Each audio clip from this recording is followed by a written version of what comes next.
I'm Robbie with Delta Millworks. Today we are here in West Austin at the Tarrytown Retreat, and I am here with Pam and Patrick from FAB Architecture, a great local architecture firm out of Austin. How are y'all doing today? Great. A little chilly. It's cold today. We are literally standing on ice right now. Tell us a little bit about FAB. I know you guys have been around Austin for a few decades now. What's your approach and what kind of projects do y'all work on? This year we're celebrating our 30th anniversary, and we focus primarily on high-end residential work in central Austin in the Hill Country. We've done some work in Dallas and San Antonio, but it's primarily here locally.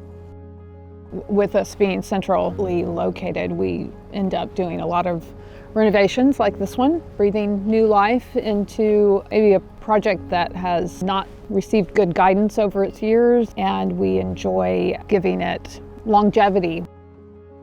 Well, that definitely comes into play here. This original house was built almost 100 years ago, correct? Mm-hmm. I guess I heard that there's been a couple renovations over the years. Yes, there have been additions in the 1970s and the 1990s. There were additions, and I think they've just cobbled on space. It accommodated the families that lived here, but when our clients who lived in the neighborhood, they walked by this house, they fell in love with the property itself. The almost acre in central Austin is kind of unheard of. They didn't like the house, but they loved the location, they loved the scale of the land. Well, it's a beautiful project. We're standing in front of the main house, and they're also doing a volleyball barn next door that we'll look at here in a few.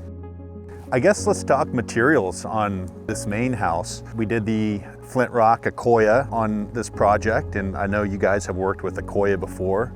Matches really well with a gray stucco material. But what considerations went into the wood siding? Our original client is a fine artist, and aesthetics matter to her. And she wanted a minimal and stripped down use of materials to not have a lot of materials. I think originally that fireplace mass was stone, and we were considering keeping it stone, but removing the stone and changing it to stucco and coloring it the same color as the Accoya just keeps this monochromatic, very sophisticated and quiet approach instead of it all being kind of a lot of patchwork of Bits and pieces, yeah.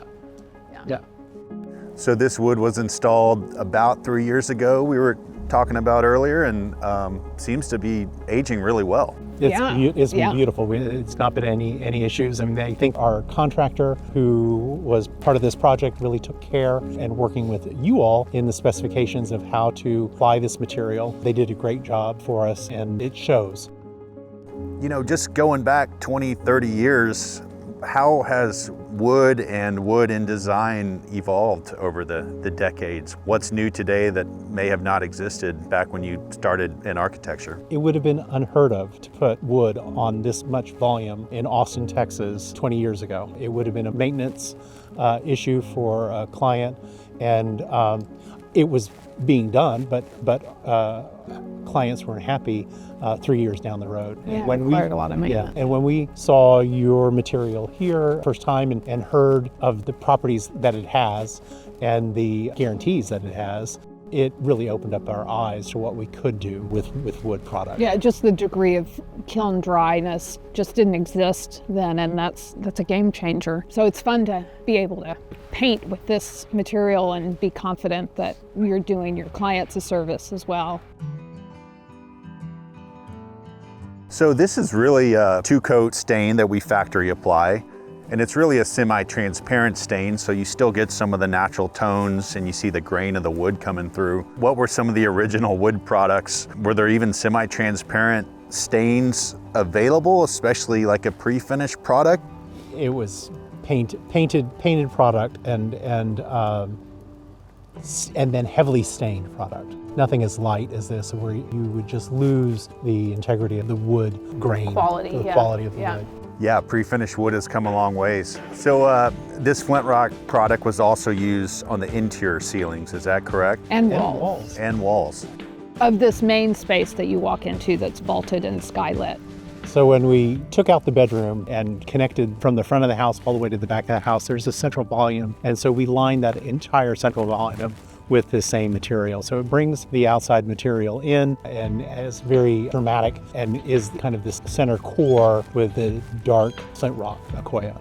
Well, let's talk a little bit about the volleyball barn next door. How many of those types of structures or projects do you guys work on?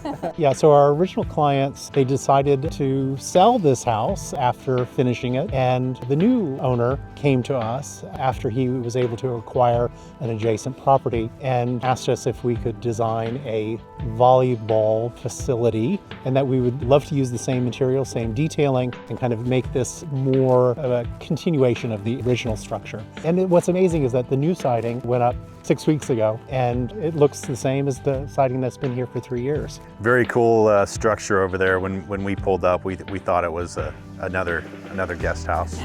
That definitely doesn't look like a volleyball court in there. This project is really, really cool. Great work. It's been great working with Delta and all of your products. We receive good support from you all when we're planning our details, and I know that our contractors do the same when they're understanding the rules of installation for the product when they need assistance or support, that you guys are good at providing that for them. Well, thank you for the kind words. Thank you for the partnership, and congrats on 30 years. Thank you. Thank you. Yeah.